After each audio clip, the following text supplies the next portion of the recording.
तो भाई लोग क्या हालचाल। और डायनासोर्स जो 6.5 करोड़ साल पहले इस धरती पर रहा करते थे, एक एस्टेरॉयड के गिरने की वजह से डायनासोर्स के साथ साथ अर्थ की 75% स्पीशीज इस धरती को टाटा बाय बाय बोल गई। खत्म, बाय बाय, टाटा, गुड। और जब इस दुनिया से डायनासोर्स खत्म हुए तब बचे हुए एनिमल्स को डेवलप और इवॉल्व होने का मौका मिला और वहीं से विकसित हुए हम इंसान, जो कि आज इतना ज़्यादा डेवलप हो चुके हैं कि वो डायनासोर्स को वापस से जिंदा करना चाहते हैं। झूठ बोल रहा है। हाँ भाई, सच में मैं मजाक नहीं कर रहा हूँ। कुछ साइंटिस्ट सच में डायनासोर्स को वापस लाना चाहते हैं। क्या बात कर रहे हैं बाबा? यानी वो रियल लाइफ में जुरासिक पार्क बनाना चाहते हैं, क्योंकि डायनासोर्स के वापस आने पर वो एवोल्यूशन और जेनेटिक्स को डिटेल्ड में स्टडी कर पाएंगे। जैसे डायनासोर्स कैसे रहते थे, वो कैसे शिकार करते थे और उनका बिहेवियर कैसा था। और अगर एक बार डायनासोर्स वापस आ गए तो उनकी मदद से हम दूसरे स्पीशीज को भी जान पाएंगे, अगर हम बच पाए तो। इस प्रोसेस को कहा जाता है डी एक्सटिंक्शन, यानी एक्सटिंक्ट हो चुके एनिमल्स को उनके डीएनए की मदद से रिक्रिएट करना। इस प्रोसेस को सबसे पहली बार molecular biologist doctor Henrik pioneer ने 2001 में पब्लिश एक साइंटिफिक पेपर में पेश किया था, जिसमें उन्होंने एक्सटिंक्ट एनिमल्स के प्रिजर्व डीएनए का यूज़ करके उसे दोबारा से रिकंस्ट्रक्ट करने की बात की थी। लेकिन उन्होंने सिर्फ इस प्रोसेस को डिस्क्राइब किया था। असल में डी एक्सटिंक्शन टर्म 2013 में कंजर्वेशन बायोलॉजी नाम के एक जनरल पेपर में पब्लिश की गई थी, जिसे डॉक्टर स्टैनली टेम्पल और उनकी टीम ने लिखी थी। यानी डी एक्सटिंक्शन अभी बाजार में नया नया आया है, इसलिए अभी इसमें उतनी ज़्यादा एडवांसमेंट नहीं है।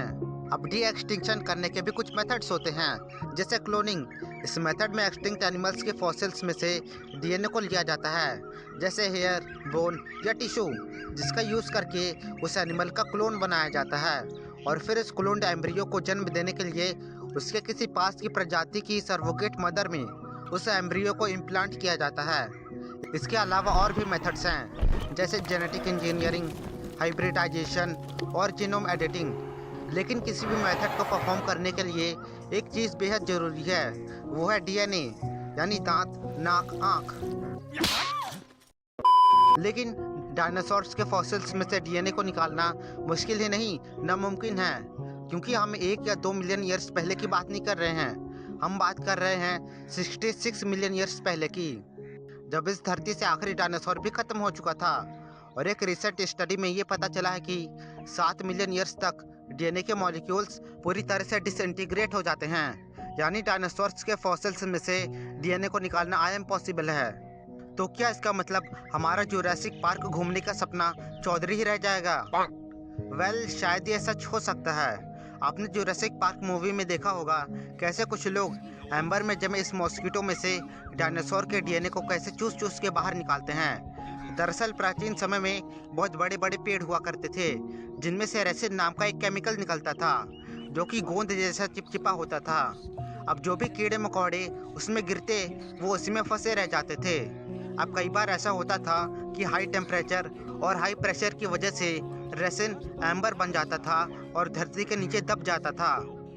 प्रेजेंट टाइम में कई ऐसे एम्बर मिले हैं जिनमें से कई प्राचीन जीवों के अवशेष पाए गए हैं। लेकिन एम्बर के अंदर जीवों के केवल बाहरी अवशेष ही सुरक्षित रहते हैं, क्योंकि हाई टेम्परेचर और प्रेशर की वजह से ब्लड सेल्स और डीएनए डिस्ट्रॉय हो जाता है। यानी यहाँ एक और पॉसिबिलिटी खत्म हो जाती है। लेकिन फिर भी चलिए एक बार के लिए मान लेते हैं कि हमें डायनासोर का डीएनए कहीं से मिल गया, तो अब उसके बाद साइंटिस्ट क्या करेंगे? Verification and preservation. उसके बाद तो साइंटिस्ट सबसे पहले यही पता लगाएंगे कि क्या ये सच में डायनासोर का ही डीएनए है, वरना पता चले खोदा पहाड़ और निकल चूहिया। फिर एक बार कंफर्म हो जाने के बाद कि ये डायनासोर का ही डीएनए है, उसके बाद डीएनए को काफ़ी हाई कंडीशंस के अंदर प्रिजर्व किया जाएगा। उसके बाद साइंटिस्ट को एडवांस जेनेटिक टेक्निक का यूज़ करके जीनोम को एक सीक्वेंस में लाना होगा। इस प्रोसेस में न्यूक्लियोटाइड्स, जिससे डीएनए बना होता है, उसे एक ऑर्डर में लाना होगा, क्योंकि जीनोम सीक्वेंसिंग एक बहुत ही वैल्यूएबल इंफॉर्मेशन दे सकता है डायनासोर के बारे में। उनके फिजिकल कैरेक्टर, उनका बिहेवियर, उनके बारे में हर एक इंफॉर्मेशन जीनोम सीक्वेंसिंग के द्वारा पता चल सकता है।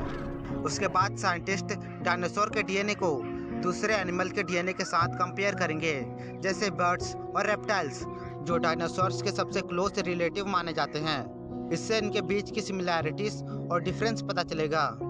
अब इतना सब कुछ तामझाम करने के बाद साइंटिस्ट फाइनली डायनासोर्स के क्लोन बनाना शुरू कर सकते हैं। लेकिन यहाँ भी उनको कुछ दिक्कतों का सामना करना पड़ सकता है, क्योंकि जैसा मैंने आपको पहले बताया कि इस फील्ड में अभी उतनी ज़्यादा एडवांसमेंट नहीं हुई है।